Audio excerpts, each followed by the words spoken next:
Hey, what's up guys, Nils here and welcome back to another video. So we are back in Anime Adventures after a really long time. So for those of you guys that have been OG viewers, you guys know that I used to play Anime Adventures ever since the game was released, but we pretty much just disappeared from the whole YouTube Roblox scene for a really long time and we're falling off extremely behind. Now ever since then, the game has changed tremendously, I shall say. Like, there is so many new stuff into the game, so many new mechanics, and the game has like evolved a lot. So I'm gonna make a Noob to Pro series where I myself progress from completely scratch, because I also started on a new account because the account that I used to play Anime Adventures on I currently use in another game, so I cannot really play on that.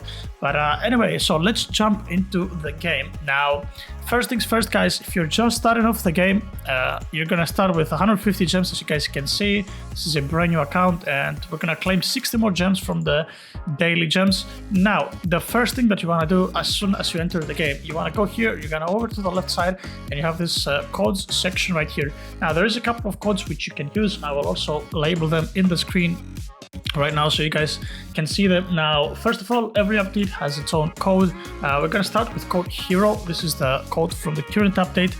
If you watch this video at the future time, maybe this code is not gonna be functional, but anyway, there we go, a couple of gems for us. And then we have a couple of other codes that are giving us summon tickets, which are, depending on RNG, extremely good at the start. So I'm gonna show you guys all the codes. We have a sub to Kelvin GTS. It's the first code. There we go. We're gonna have a summon ticket, and you're just gonna repeat this process until you basically empty out all of the codes. Sub to Clown Spot. There we go. So it's the second code, and I'm just gonna probably time lapse through the rest of the video. Oh, there we go. We have actually Toad Boy, our good friend. He's doing pretty good. So if you guys don't know him, go check him out. King Luffy, no Calypso.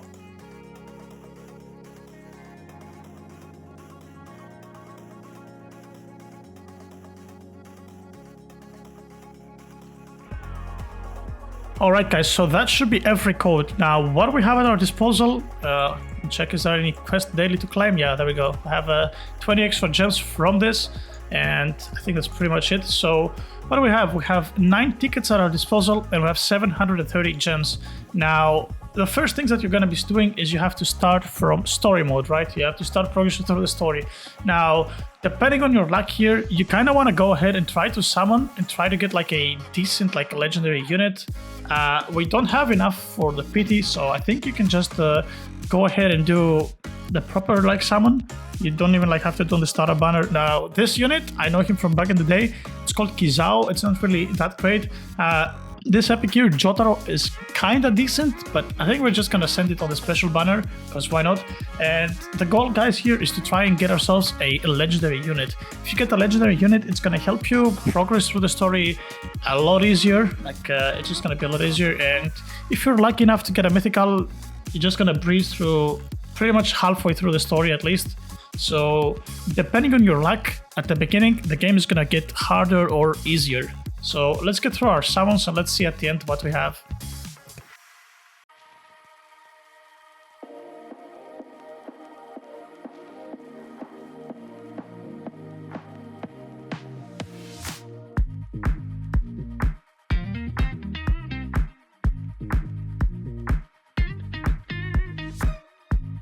Alright guys, so unfortunately in our situation we didn't really get a single legendary, and we got a couple of epics here. We got Lao, which is probably our best, 20 damage at 4 SPA, 15 range. Compared to Bakayua, it's probably a lot better, unless it scales better on the upgrades. So for now we're just gonna go ahead and use our Lao, and we got Garo as well there, but I think Lao is probably our best unit to go to, at least looking by the base stats. So we're gonna go with that. Now, another thing that's really important to know is that you actually level up your units in this game, and leveling scales your units by a lot. So we're gonna hit the fuse button right here, and we're gonna feed all of our other heroes that we summoned into him, and you see here leveling goes up pretty high. And yeah, the stat scaling is very important from the levels. Like, it has a tremendous difference in how much damage your units do. And there you go. So level Lao, level 5. Unfortunately, we fed everything else, although I did want to keep the other 2 epics. But regardless, that's pretty much it for now. So next up, we're gonna jump into the story mode.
Alright guys, welcome back to the present day. So this is how we're actually looking right now. We have 2 meta units. We've been pretty lucky to get a Metal Knight, which is a meta air unit right now. And we do have Eisen, which I got like a couple of hours ago. I need to level him. Eisen is not good and he's evolved. So that's something that we need to work on. But anyway, as you guys saw in the video, we used Giorno. That's what we got at the start of the game. And Giorno is pretty decent, like of a unit. He will help you clear the first couple of maps of the game. And honestly, guys, the best tip that I can give you is this. It's very simple and it's honestly very effective. Have friends that play this game or try to find people that can like help you out. That is the best thing that you can do and it will help you progress the fastest. Now, if you don't, your progress is going to be slightly slower. And I will talk about a little bit in a second what happens if you hit walls. But in the meantime, guys, I just want to show you a wiki page here from the legendary tier list. Now, as you guys can see, Giorno is only a decent unit here. So whatever you get, except Mihawk and Eren, is going to be decent to start out. Like, it's not going to be insane, but it's going to be decent. So Bulma, whenever you see Bulma on the banner, you have to go for her. Bulma is the best mana unit in the game right now. So if you see Bulma on the banner, go for her. Dio here has a time stop. It does very good DPS early on, as you guys can see here. So it's a pretty decent. Erwin is another insane unit. So Erwin basically spawns horses from your base. And the horses just run through. So even if something passes through your damage units, Erwin is going to take care of it. He also buffs physical ally units by 25%, which is pretty good. And we have Wendy here as well. Wendy doesn't really do DPS, but she does a 30% magic damage buff this time around. So pretty much the magic version of Erwin. Instead, she doesn't have the horses, which are really good. And yep, that's pretty much it for the legendary tier list. I did get an Itachi myself later on, which I sold him. Itachi is not bad either, he's pretty decent. And just epics real quick, so as you guys saw, we did get a Lao, and Lao is actually probably the best epic unit, meta ground, you see here in the tier list. Now, from the epics, there's only one unit that you really need to get, that's Speedwagon right here. Speedwagon is a money unit, so it's a must-have. You need to get him. Jokujo here, he does pretty good DPS, and he has a time stop when you upgrade him at level 4 in his range, so maybe that's something good early on to pick up. Todoroki slows, so that's also decent, it's gonna probably help you, but the rest of them are pretty ass. And that's it regarding the units. Now, guys, in my situation, I was extremely lucky, so I went in the banner when Metal Knight was in the banner, the special banner, and I got him in just one multi-summon. That is most likely not gonna happen to you. So ironically enough, he's also in the banner right now again.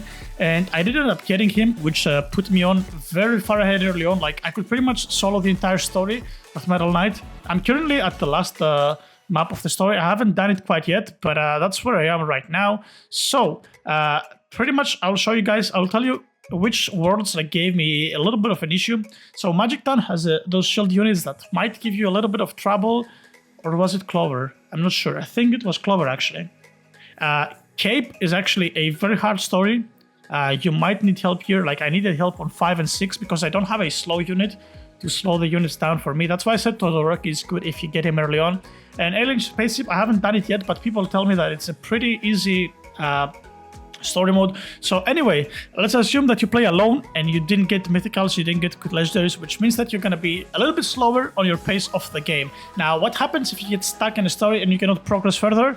Let's say that you search for somebody to help you, but at the same time, you cannot do anything. So at the same time, guys, what you can do is you can start Infinity Castle. So going over here to this NPC, it says Infinity Castle. So basically, the castle is like a pretty much 100 wave, 100 missions, like 100 rooms you see. So every room is a map.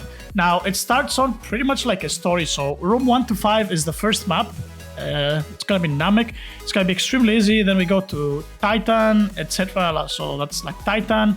And next up we go to, I think it's Snowtown, third one. And it's pretty much just going up just like that, slowly but steadily. And as you guys can see, every time you free a room, you get 150 gems. And it's honestly, I would dare to say that it's easier than story, because the way that the gems work, or rather, excuse me, the way that the maps work is kind of like Infinite. So if you guys have checked out Infinite by chance, you get a lot more gold every wave than you get in the story. So I would say that up to a certain degree, Infinity Castle is a lot easier to play. And we also have those extra like rewards as you see here on the right side. So room 10 gives you 5 summon tickets, etc. But the main takeaway is that this gives you a lot amounts of gems, 150 gems for each room. So if you get stuck on story, you cannot do anything. Come here to your Infinity Castle, try to get some gems and try to get better units. That's what you can do in the meantime. Now, if you do get some people to help you out, make sure you try to do your infinites. So I'm gonna show you guys here. See, if we go to quests, every day you have 3 infinite quests, 3 maps. So today I have Hollow World. It's random for every person. So today I personally have Hollow World, I have Ghoul City, and I have Alien Spaceship. I think Alien Spaceship is every day, I don't know. At least I have been encountering it every single day. So Room 10, Wave 10 gives you 90 gems, 25 gives you 180, and Wave 50 gives you 330 gems. That is a total of 600 gems, guys, and the completion, I'm not entirely sure. I'm gonna play a video of a Wave 50 that I did the other day where I got carried from this pretty cool guy that helped me quite a lot. So you will get 600 gems from the story, and whatever amount of gems Wave 50 itself gives you from the Infinite. So that's pretty good to do. It takes roughly 35 to 40 minutes to hit Wave 50, depending on how fast you kill them. If you one-shot them, which is the case for like good people, it takes like 35 minutes, and that's mostly due to the time, like because of the spawn time and the wave swapping and stuff. You cannot do much about it, but it's a lot of gems for a pretty small time investment, especially if you're like strong enough. It's gonna take you like 10 minutes to set up like your units down, and then you can just go AFK and not having to bother with it for the rest of like the period of time. And I think that's pretty much it, guys, regarding this first part of the series. I'm not gonna say too much because it might be a little bit too much information. Now, I guess I could talk a little bit about game passes. Do you need any game passes to play this game? The only game pass that I would say is extremely good is VIP here. So as you guys can see, VIP gives you minus 20% gems off summons, which is pretty insane. And technically how that translates is that instead of 50, it takes 40 for a spin. Now, in special banners, there's no pity. In standard banners, guys, there is a pity. The pity is at 20,000 gems for non-VIPs and 60,000 gems for VIPs. So standard, you're not really going to be summoning because standard goes up to Black Clover units. So I think that was like 3 or 4 updates ago, Clover, not entirely sure. After that, the new units are only appearing on special banner where there's no pity, so you just have to pull until you get your unit. But there's a couple of units from the standard banner that you are going to get later on. I'm not really going to go in depth that much through it, but as I said, guys, I got Aizen with from the standard banner earlier on, because Aizen, once evolved, is a meta unit. This is his basic form, it's not evolved or anything. But yep, that's pretty much it regarding this video, guys. We're not going to say anything else, it's going to be too much information. And in terms of passes, what else do we have? So, Shiny Chance is good. First of all, it's some pretty good drip, right? Everybody likes shiny units, but shiny units actually give you a small in-game advantage. So when you dismantle a shiny unit and you turn it into normal, you gain a couple of star remnants. Now, star remnants are these items here, which you can use here on Whis to roll traits to your units. So I'm just gonna put my bull mine. So see here, if I reroll, gives me a couple of traits. Now, the traits, you can see the trait list here. I'm not really gonna go in depth through the traits because I honestly don't really know them myself that well. I'm just gonna tell you that unique is the most broken thing in the game. It's insane. If you want them, you can go read about them on the wiki page. I'm not really gonna go in depth through this, but yep, that's pretty much it, guys. We also have Cake Pass. So right here in the right side, see here we have this Cake Pass, which is it's like a game, like a battle pass of sorts. So you see here, you get gems, you get reroll tokens, you get gold, stuff like that for every level. And you get these cakes, basically, cakes drop by killing mobs. And if you buy the premium battle pass, which is 800 Robux, you get a lot more. So you see here, a normal like level would give me 250 gems, premium would give me 750 extra. It's like 3 to 4 times more. So reroll tokens are 4 times more, and gems are like 3 times more, and the coins are 3 times more as well. So it is a pretty big value. I don't know what these special gifts do. Maybe you guys in the comments down who have been playing the game can let me know. But yeah, that's pretty much it. VIP also gives you 2 times more gems in the time chamber where you're gonna be AFKing overnight. right here. So you go here into the time machine, and every couple of minutes you get a couple of gems. It's not a big quality, like every night you will get like 1k gems or something during your sleep. It's not that huge, but it's pretty good. And we also have the challenges here. So challenges are like random maps and random acts with an affix. So you see here currently we have Sand Village Act 1 with regen enemies. So basically enemies are just regening HP, just like Snowtown and onwards they do. It's random, you have high cost, you have tank units, we have shield units, and you have fast moving units as well. And they give you a whole bunch of rewards. Now this gives star fruits. Star fruits are items that are used to evolve units. We're going to talk about them later on in the videos in the series. Doesn't really matter that much. You also have extra gems and extra gold. Gold obviously no value. Extra gems, I don't know, maybe you can do it, but it's not that big of a deal either, especially now with so much stuff to do in the game. Like I would rather spend one wave of Infinity Castle than do extra gems, unless it's been buffed. If I'm wrong here, let me know guys down below in the comments. But star fruits, technically you want to be doing them as often as you can. But yeah, that is pretty much it guys. So there is a daily challenge as well that gives I guess a lot bigger rewards. I don't know, I haven't done one quite yet, but today might actually be the day guys that we end up doing it. Cursed Academy was actually pretty easy. The fact that it's fast enemies is not really that big of a deal. But yeah, that was pretty much it for this video guys, for this first part of the Noob to Pro series. Let me know guys if there's something else that you want to add for those of you guys that have been playing the game. Regardless, I hope you guys have enjoyed. We're gonna be doing regular videos from now on AA. And yep, as always guys, if you have enjoyed, make sure to click the like and subscribe button down below, as it does help me out a lot, and it will let me know that you guys enjoy these videos. And I'll see you guys all on the next video. Take care.